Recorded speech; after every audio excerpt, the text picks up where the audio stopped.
अब इससे पहले इच्छा मुझ तक पहुंचे, मुझे उसे हराना ही होगा। अग्वंश, कुछ करो। आज तुम्हारा एक और वार खाली गया।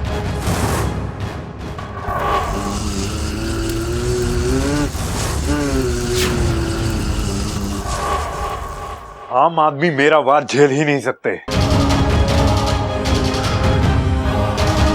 पता नहीं ये दादी कैसे झेल गई। एक और कोशिश करते हैं।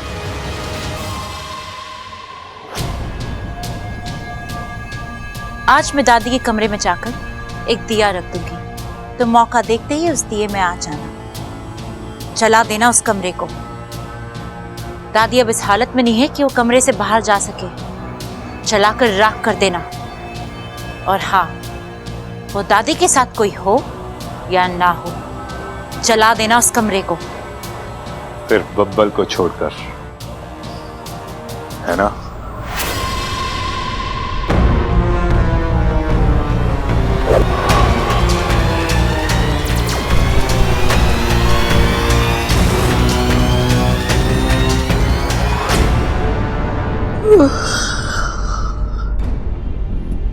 शिव जी, ये कौन सी जगह है? ये तो कोई स्टोर रूम लग रहा है। अरे ये तुम्हारे घर का स्टोर रूम है, लेकिन मैं यहाँ कैसे पहुंची? मैं तो प्रबल के कमरे से निकली थी, आंगन में हवन करवाने जा रही थी। फिर मैं यहाँ कैसे आ गई?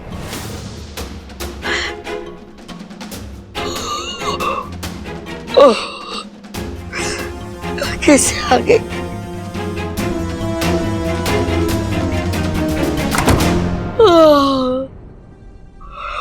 हे भगवान, ये नींद को क्या हो गया है? न दिन देखे न रात, बिन बुलाए मेहमान जैसी चली आवे। ओहो, तू तो दादी है। अच्छा, क्या बात कर रहा है छोरा? हाँ। अरे मैं कोई दादी वादी ना हूँ, मैं तो स्वप्न लोक की राजकुमारी। झूठी दादी, क्यों झूठ बोल रही है तू? राजकुमारियां इतनी मोटी थोड़ी हुए हैं। अरे मोटी होगी तेरी माँ। ओ याद आया, ओ दादी, दादी तू ही मेरी दादी है। ये हो सकता है कि मैं अपनी दादी को पहचानने में गलती कर दूं, लेकिन मेरा कान मेरी दादी के हाथ को पहचानने में गलती ना कर सके। हे नागोमी देव, दादी फिर से जाग गई। लगता है अगली बार 2 बार फूंक मारनी पड़ेगी।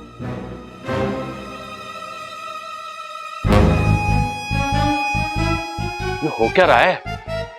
घर में इतना रेडियो भी ना बजता जितने मेरे कान बज रहे हैं। दादी जरा हंस हंस हंस। क्या कर रहा है बावले? अरे दादी ये सब छोड़, तू मुझे ये बता दादी, तू ठीक कैसे हो गई? अरे मरने क्या हुआ, मैं तो ठीक ठाक हूँ। अरे मुबारक हो दादी, पधारो हमारे देश। भूलने वालों की मंडली में आपका स्वागत है दादी। बावले मैं कुछ ना भूली हूँ। भूली है दादी, बहुत कुछ भूली है। अभी थोड़ी देर पहले हवन की आग में तू झुलस गई थी ना। अरे मैं कुछ ना भूली हूँ, मैं ठीक ठाक सही सलामत हूँ। तू भूल रहा है। निकाल अपनी लाल किताब और हट मारे रास्ते से, मैंने काम है।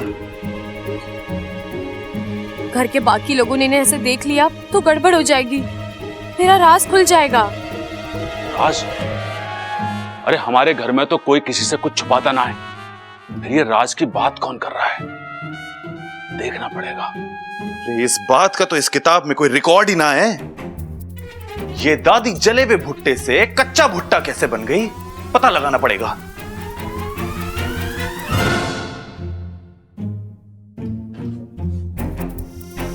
किसकी आवाज थी? ओह, तो तुम हो?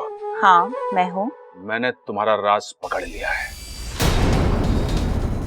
कौन सा राज? वो तो मुझे नहीं पता, लेकिन आज मुझे इतना जरूर पता चला है कि तुम्हारा कोई राज है। वो क्या है ये मैं पता लगा कर ही रहूंगा। आज के बाद मुझसे बच कर रहना।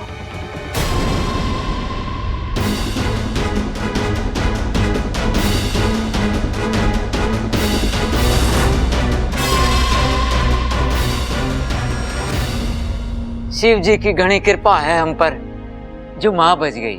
बिल्कुल पिताजी, और सब उन वेद जी का कमाल है। उनके एक हाथ लगाने से दादी ने तुरंत आंखें खोल दी। अरे किसकी सलाह के खोल दी? दादी की? इसका मतलब दादी जेल में? अरे अभी अभी तो कमरे में देखा था मैंने। अरे भैया, भाभी सलाह के नहीं, आंखें खोलने की बात करी है, आंखें। अच्छा अच्छा, वो क्या है ना कि आजकल मुझे मुंह से बोली बातें थोड़ी कम सुनाई देती हैं। आजकल? ओहो, खड़क। हाँ? दादी, दादी आप बाहर क्यों आ गए? आप आराम करो ना। अरे छोरा आराम ही कर रही थी, अभी अभी हमारी आंख खुली। और दादी ये क्या है? क्या? दादी आपके सारे जलने के निशान, सारे जख्म सब गायब हो गए। अरे आप तो बिल्कुल ठीक लग रही है।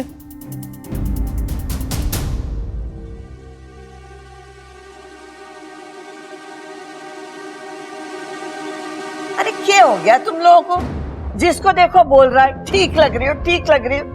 अरे मैं बिल्कुल ठीक हूँ, मैंने कुछ ना हुआ है। ए माँ, तू जल गई थी। अरे बावले, मैंने तो एक माचिस की तीली भी ना लगी है। अरे दादी आप यहाँ हवन के लिए बैठी थी, इधर अब मंत्र चल रहे थे और फिर अचानक आग भड़की और आप उसमें झुलस गई। अरे छोरा तू कैसी बातें कर रहा है, और तू किस हवन की बात कर रहा है? अरे अभी तक तो कोई हवन हुआ ही ना है। हाँ? अभी अभी मैं ममता और प्रबल के कमरे में से निकली थी। ए माँ, मन्ना लागे है कि तुझे भी वो लाल वाली किताब रख लेनी चाहिए और मैंने तेरे कान के नीचे रख देनी चाहिए। अरे मैंने कहा ना, मैंने कुछ ना हुआ है। अरे जब हवन ही ना हुआ है तो मुझे तो लगता है दादी को सदमा लगा है। हाँ छोरी, मन्ने भी ऐसे ही लगे है। सदमा लगने से लोग चीजें भूलने लगते हैं। पिताजी, मुझे भी बचपन में कोई सदमा लगा था क्या? ना ना बेटे, तू सदमा खाने के लिए नहीं, तू तो सदमा देने के लिए पैदा हुआ है, हा?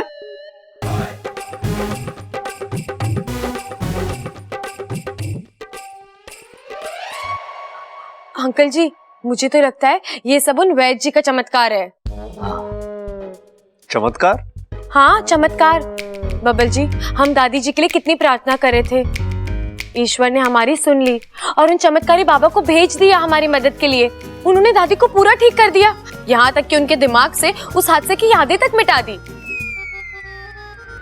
पिताजी, फिर तो हमें जल्दी से जाके वैद्य जी के पैर पकड़ लेने चाहिए। अब नहीं भैया, मैं अभी वहीं से आ रही हूँ। वो चले गए, देखा, एहसान किया और चले भी गए।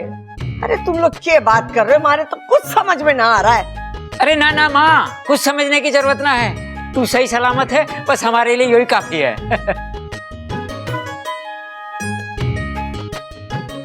वहाँ बच गए बस। अगर ये सब तुमने करवाया है तो याद रखना, तुम्हें अपने किए की बहुत बड़ी सजा मिलेगी। अब की बात तुम फिर से बच गई, लेकिन ये मेरी आखिरी शिकस्त है। आज के बाद जो वार होगा वो तुम्हें खत्म कर देगा।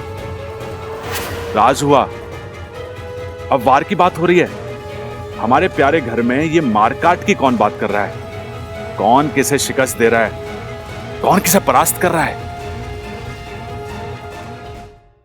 माँ, आप अपना ख्याल रखना। अरे पगली, अब तो मैं ठीक हूँ ना? अब क्यों रो रही है तू? नहीं माँ, आप पूरी तरह ठीक नहीं हो। जब हवन में चारों ओर से आग भड़की थी तो आप नाग रूप लेकर अपने आप को बचा सकती थी, लेकिन फिर भी आपने। बेटा, अगर मैं नाग रूप में आती तो तेरा राज खुल जाता और मैं जिस अभियान को बचाने आई थी वही खत्म हो जाता। मैं खुद को मरते हुए देख सकती हूँ, पर मेरी सपोली को हारते हुए कभी नहीं देख सकती।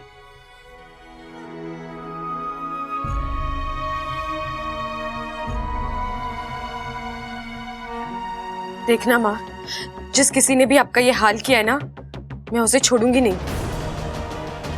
तो जहाँ कहीं भी हो उसे ढूंढूंगी और उसे ऐसे सजा दूंगी कि रघुवंश आज नहीं तो कल हाथ में आ ही जाएगा। लेकिन इच्छा, वो तो सिर्फ एक मोहरा है। हमें उस नागिन तक पहुंचना है जो रघुवंश से ये सब करवा रही है। हाँ बेटा, बुद्धिराज गया अगवंश आया, अगवंश जाएगा, फिर कोई और आएगा। ये सिलसिला तब तक चलता रहेगा जब तक इस षड्यंत्र के पीछे का तू फन नहीं ढूंढ लेती। ढूंढ लूंगी माँ, आने वाले 12 घंटों में मैं उस विशैलगढ़ की नागिन को भी ढूंढ लूंगी। आपको दर्द देकर आज उसने इच्छा की दुखती रग को छेड़ा है। अब उसे मुझसे कोई नहीं बचा सकता। क्या था वो सब? सच था या मेरे कान बज रहे थे? अरे ना ना, कान तो मेरे बज ना सकते। मन की बात तो मैं मन से सुनता हूं। इस घर में जरूर कोई राज है, मुझे ढूंढना पड़ेगा। ये लो, आ गया अकल के अंधों का घर। नमस्ते प्रबल भैया। हाँ, कैसन हो? नमस्ते नमस्ते, आ जाओ। के दिन आ गए हैं, कदे को भी भैया बुलाना पड़ रहा है। हाँ तो मत बोलना, तेरे पीछे कौन सा राखी लेके दौड़ रहा हूं मैं? ये क्या बोल रहे हैं आप? मुझे कुछ समझ नहीं आ रहा। हाँ, सब समझती है तू। टोकरी की सब्जी, ऊपर की ताजी अंदर की बासी है। अरे ममता, ये सब्जी वाली आई है, कुछ लेना है तो ले ले। लेना तो पड़ेगा बेवकूफ। वैसे भी जब से 1000-500 के नोट बंद हुए हैं, धंधा मंदा है। अब यहाँ जी भर के लूट करूंगी और छुट्टे पैसे ले जाओ। छुट्टे की खनक तो मैं तुझे सुनाऊंगा, अब देख। आ गई तू। क्या लाई है? बीबी जी, भिंडी ले लो, एकदम ताजी फ्रेश। बस 3 दिन पुरानी है। अरे वाह, बस 3 दिन पुरानी। ममता ले लो। वैसे आजकल इतनी ताजी भिंडी मिलती कहाँ है? क्या ये 3 दिन पुरानी है? अरे हाँ, अभी तो कहा इसने। नहीं नहीं, मैंने कब कहा? वो तो मैं सोच रही थी। क्या सोच रही थी तू? क्या सोच रही थी मन में? अरे छोड़ो ना दीदी, आप ये टमाटर ले लो, एकदम ताजे और सस्ते। पूरे मार्केट में 10 रुपए का भाव है, यहाँ 80 में चुपका देती हूँ। अच्छा एक मिनट, कितने के दिए ये? भैया जी 80 के। हाँ 80 के ना? हाँ। हाँ हाँ 80 के। अच्छे।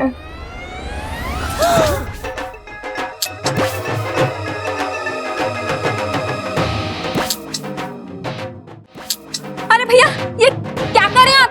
क्या कर रहे हैं? टमाटर में मोती ढूंढ रहा हूँ।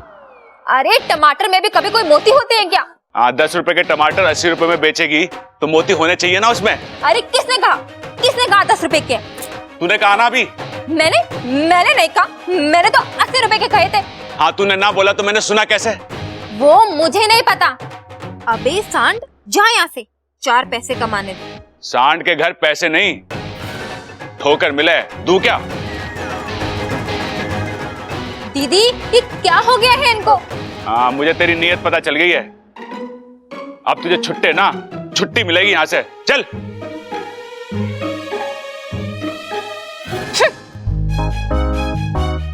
आपने उसकी मन की बात भी पढ़ ली? अरे पगली, अब मुझे अलग से पढ़ने की जरूरत ना पड़े। दिमाग में स्कूल की तरह घंटी बजे और कक्षा शुरू। अब बस ये समझ में नहीं आ रहा है, वो राज और वो वार वाली बात किसने की थी? मुझे बताइए, मैं आपकी कोई मदद कर सकती हूँ तो? हैं? अरे तू भी मेरी तरह मन की बात पढ़ सके है क्या? नहीं, अपने पति का चेहरा तो पढ़ सकती हूँ। ये कोई चमत्कार नहीं, जज्बात है। बताइए ना। हाँ बताऊंगा, अभी नहीं, बाद में।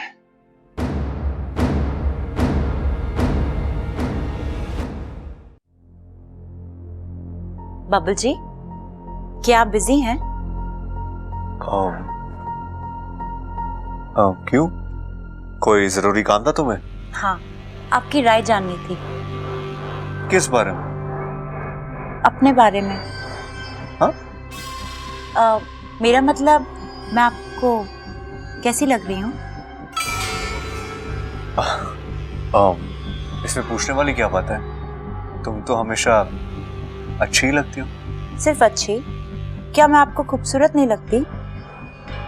नहीं, तुम खूबसूरत हो ना, बहुत खूबसूरत हो। और आपको खूबसूरत लड़कियों से एलर्जी है, राइट? नहीं, ऐसी कोई बात नहीं है।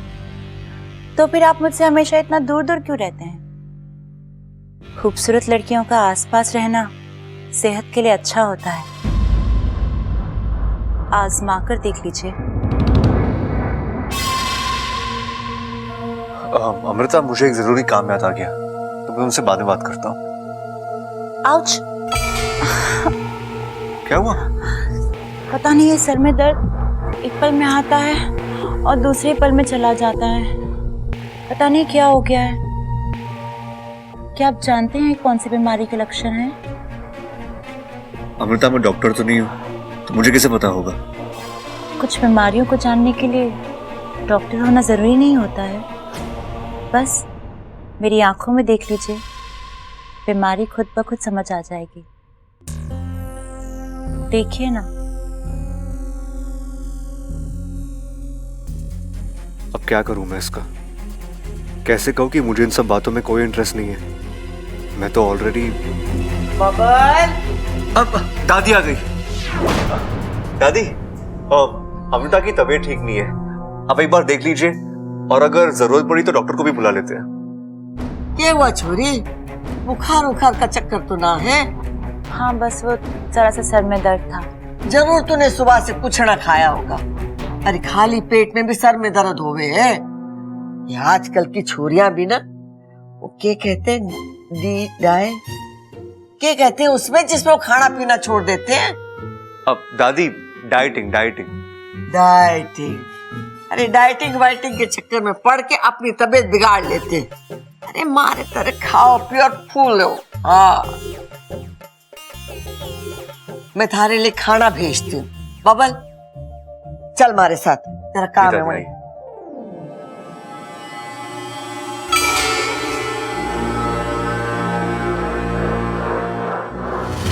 भगवांश,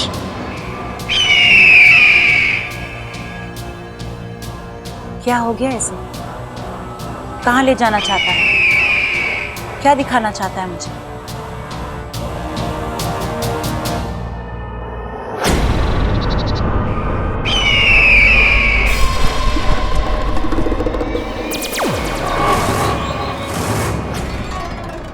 ये क्या बचपना है अगवंश? तुम मुझे यहाँ इतनी दूर क्यों लेकर आए हो?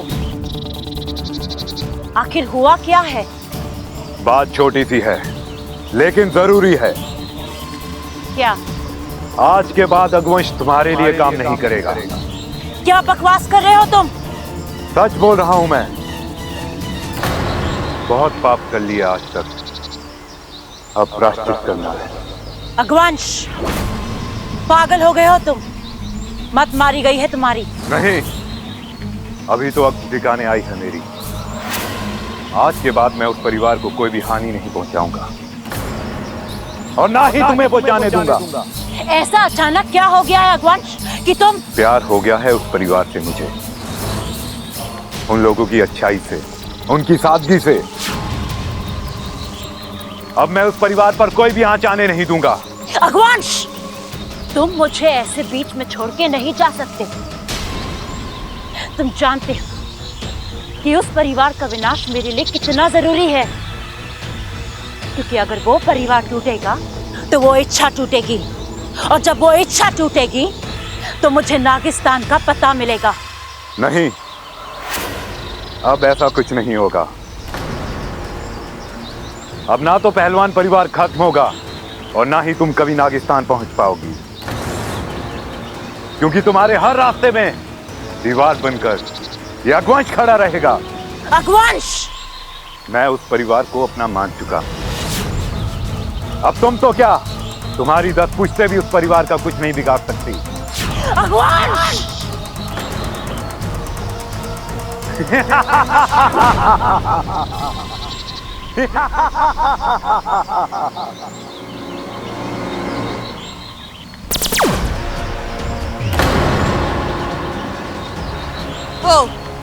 तो मेरा अंदाजा सही था। तुम ही हो वो विशैलगढ़ की नागिन जिसने मेरे परिवार का जीना हराम कर दिया है। लेकिन कहते हैं ना, बुराई की उम्र लंबी नहीं होती। आखिर तुम मेरे पकड़ में आ ही गई। तो क्या सोचा है तुमने? मार डालोगी मुझे? नहीं, किसी को मारना हमारी फितरत में नहीं है। लेकिन हाँ, अब की बार मैं तुम्हें खुला छोड़ने की गलती भी नहीं करूंगी, क्योंकि तुम्हें खुला छोड़ने का मतलब मेरे परिवार की मौत।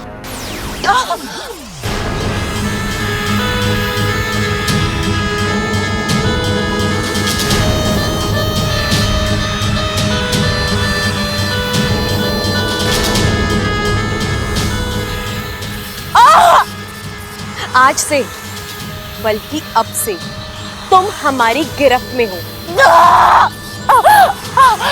और अब तुम्हारी आखिरी सांस तक तुम इस कैद से छूट नहीं पाओगी।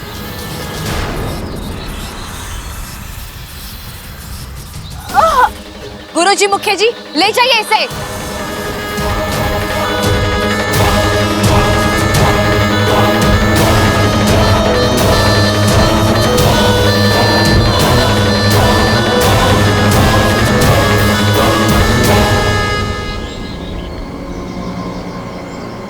इच्छा मुबारक हो, हमारा दुश्मन पकड़ा गया।